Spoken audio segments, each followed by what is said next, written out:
프린트 다시 좀 보시죠. 청산 절차 좀 보겠습니다. 청산 절차. 청산 절차는 축적 변경이 이루어지면 소축적에서 대축적으로 바뀌기 때문에 면적 경계 좌표가 보다 정밀하게 수집이 됩니다. 따라서 면적이 늘어나는 토지도 있을 테고 면적이 줄어드는 토지도 있는데 토지가 늘어나는 경우에는 늘어난 토지 소유자에게 늘어난 만큼 돈으로 강제로 징수하고 줄어든 토지 소유자에게는 줄어든 만큼 돈으로 보상해 주는 절차, 이를 청산 절차라고 얘기를 할 겁니다. 이 청산 절차는 이제 돈이 결정이 돼야 되죠. 청산금이 산정이 돼야 되는데 산정이 된 다음에 공고가 이루어질 겁니다. 산정은 늘어난 면적 곱하기 제곱미터당 금액을 늘어난 면적의 제곱미터당 금액을 곱하면 청산금이 결정이 됩니다. 그런데 이 청산금 결정할 때는 주체는 지적소관청이에요. 지적소관청이 제곱미터당 가격을 조사해서 축적 변경 의결에 따라 제곱미터당 가격을 결정합니다. 조심하셔야 될 것은 지적소관청이 제곱미터당 금액을 결정을 합니다. 다만 단독으로 결정하는 건 아니고 반드시 축변이 의결을 거쳐서 금액을 결정해야 됩니다. 이거 좀 기억해 두셔야 돼요. 축적변경위원회의 의결에 따라서 제곱미터당 금액이 결정된다는 거. 그러니까 형식적으로는 누가 결정하는 겁니까? 지적소관청이. 그런데 실질은 누가 결정하는 겁니까? 축적변경위원회가 결정한다는 뜻입니다. 무슨 말인지 아시겠죠? 네. 그 다음에 결정이 되면 시군구 게시판 시군구 게시판과 축적변경 동리 게시판에 15일 이상 공고를 합니다. 아까 축적변경 시행 공고일은 며칠 이상이었습니까? 20일. 청산금 산정 공고일은 며칠 이상입니까? 15일. 구별하셔야 돼요. 축적변경 시행 공고일은 20일. 청산금 산정 공고일은 15일. 그 다음에 청산금 산정 공고일로부터 20일 이내, 20일 기억하셔야 되고 20일 이내 늘어난 토지 소유자에게는 청산금을 납부할 것을 고지합니다. 그러면 고지받은 날로부터 6개월 이내 청산금을 납부해야 됩니다. 또한 줄어든 토지 소유자에게는 수령해 갈 것을 통지합니다. 20일 이내에 수령해 갈 것을 통지합니다. 이때 6개월 이내 청산금을 지급해야 되는데 이때 기산점이 중요합니다. 프린트는 없지만 기산점이 중요한데 먼저 납부고지는 기산점은 돈을 주는 사람을 기준으로 기산점이 결정이 돼요. 돈을 주는 자를 기준으로 해서 기산점이 결정이 되는데 여기서 납부고지는 돈이 누구에게서 누구에게로 넘어가는 겁니까? 토지 소유자에게서 지적소관청에게 보내지는 거죠. 그러면 소유자를 기준으로 해서 납부고지를 받은 날로부터 6개월이 됩니다. 납부고지를 받은 날로부터 돈을 주는 자를 기준으로 하는 겁니다. 납부고지를 받은 날로부터 6개월. 그 다음에 수령통지는 지적소관청에서 면적이 줄어든 토지 소유자에게로 지급되는 거죠. 그러면 지적소관청을 기준으로 하는 거니까 수령통지를 받은 날이 아니라 수령통지를 한 날로부터 6개월이 됩니다. 수령통지를 한 날로부터.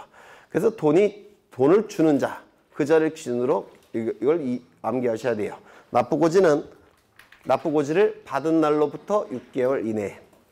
수령통지는요, 돈이 지적소관청에서 줄어든 토지 소유자에게 넘어가는 거니까 지적소관청을 기준으로 해야 돼요. 그러면 수령통지 받은 날이 아니라 수령통지를 한 날로부터 6개월. 이거 이해가 되십니까? 네, 기산점을 기억하셔야 되고요. 그 다음에 둘 다 6개월이라는 거 기억하십니다. 둘 다 6개월. 예전에 개정되기 전에는 수령통지는 납부고지는 3월 이내였습니다. 그런데 이게 6개월로 바뀌었어요. 이게 바뀌었으니까 기억하셔야 되고 똑같이 6개월. 그 다음에 이의신청도 1월 이내에 납부고지 또는 수령통지 받은 날로부터 1월 이내에 이의신청을 해야 됩니다. 이 이의신청의 기산점은 이의신청을 하는 자를 기준으로 합니다. 이의신청을 하는 자를 기준으로 하니까 소유자가 기준이 되겠죠. 그래서 소유자가 기준이 되니까 납부고지건 수령통지건 받은 날로부터 1월이 돼버립니다. 이의신청인을 기준으로 하기 때문에 그렇습니다. 그 다음에 청산 절차가 생략이 되는 경우가 두 가지가 있는데요. 첫 번째, 증감 면적이 오차 허용 범위 이내인 경우, 증감 면적이 너무 작은 경우, 이때는 청산금도 액수가 굉장히 적겠죠. 예를 들어서 청산금이 한 500원 정도. 500원 정도면 저한테 오시면 제가 드릴 수도 있어요. 네, 아주 적은 경우. 그렇죠. 그런데 적다고 하더라도 의결로서 지급하라고 한다면 청산 절차 진행을 시켜야 될 겁니다. 또한 2번이 중요한데요. 소유자 전원이, 전원 동그라미 치십니다. 한 명이라도 빠지면 안 돼요. 전원이 청산하지 않기로 합의한 후 서면을 제출한 경우, 서면 동그라미 치십니다. 전원 서면 동그라미 치십니다. 그때는 청산 절차를 생략할 수 있다는 겁니다. 이 축적 변경 절차는 여기서 대부분 출제가 돼요. 사실은 책에는 굉장히 많은 내용이 나와 있지만 대부분 여기서 출제가 되니까 이것만 외우셔도 거의 득점되지 않을까 싶어요. 그게 네, 여러분 신뢰할 수 없으니까 마지막으로 한 번 더 보겠습니다. 책을 읽어보시면 아시겠지만 뭔 말인지 모르세요. 그래서 일단은 이거 골격을 좀 외워두시는 게 좋을 것 같아요. 시간의 흐름과 논리에 따라서 진행되고 있기 때문에 몇 번 반복하시면 암기하는 데 지장은 없을 겁니다. 한 7, 8월쯤 되면 암기가 되실 거예요. 먼저 주체는 누구라고요? 지적소관청. 단독으로 결정할 수는 없다고 했죠. 토지 소유자 3분의 2 이상의 동의와 축변이 의결을 거친 후 시도지사 대도시장의 승인을 받아야 됩니다. 승인을 받은 후 지체 없이 축적 변경을 시행하겠다고 공고합니다. 공고는 20일 이상 해야 되고 시행 공고일로부터 확정 공고일까지 두 가지를 정지시킵니다. 해봤자 다시 해야 돼요. 첫 번째 지적정리 정지, 두 번째 경계보건 측량 정지. 다만 경계점 표지를 설치할 목적으로 하는 경계보건 측량은 진행을 시켜야 될 겁니다. 또한 축적변경위원회에서 정지시키지 말 것을 의결했다면 진행을 시켜야 될 겁니다. 그러면 축적변경 시행 공고일로부터 30일 이내에 토지 소유자나 점유자는 경계점 표지를 설치해야 돼요. 누가 설치한다고요? 소유자나 점유자. 이 경계점 표지는 지체 없이라는 문구를 쓸 수가 없다고 그랬죠. 구체적인 기간 30일이 주어집니다. 경계점 표지가 설치가 됐으면 이제 측량에 들어갑니다. 그 측량의 이름은 축적변경 측량이라고 얘기합니다.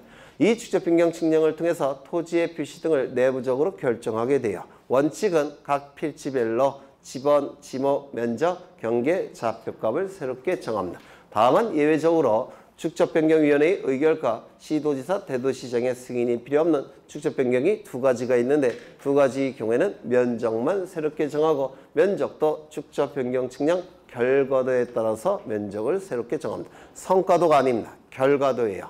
결과도에 따라서 정하고 나머지 정보들은 종전의 지적공부에 따르게 될 겁니다. 원칙이건 예외건 면적은 바뀔 수밖에 없습니다. 면적이 바뀌었다면 각 필지별로 얼만큼 바뀌었는지 지번별 조서를 작성합니다. 지번별 조서가 작성이 되면 이제 청산 절차가 진행이 될 테고 청산 절차가 완료가 되면 지체 없이 축적 변경이 확정되었음을 공고합니다. 그렇죠. 지체 없이 시행 공고도 지체 없이 확정 공고도 지체 없이 축적 변경 확정 공고일에 토지 이동의 법적인 효력이 나타납니다. 따라서 토지 이동 간주의 효과가 나타날 테고 토지 이동의 간주의 효과가 나타나면 거기에 따라서 지적 공모를 정리할 겁니다. 정리가 됐다면 등기부 표제부도 바꿔줘야 되니까 지적소관청은 등기소에 변경 등기를 촉탁한다라고 얘기합니다. 지적 변경 시행 공고일은 20일 이상 하죠. 하지만 청산금 산정 공고일은 며칠 이상 합니까? 15일 이상. 그렇죠. 그리고 공고일로부터 20일 이내에 납부고지 수용 통지를 하게 되는데 납부는 납부고지를 받은 날로부터 6월 이내에 수용 통지를 한 날로부터 6월 이내에 그렇죠. 납부하거나 수령을 해 가야 될 겁니다.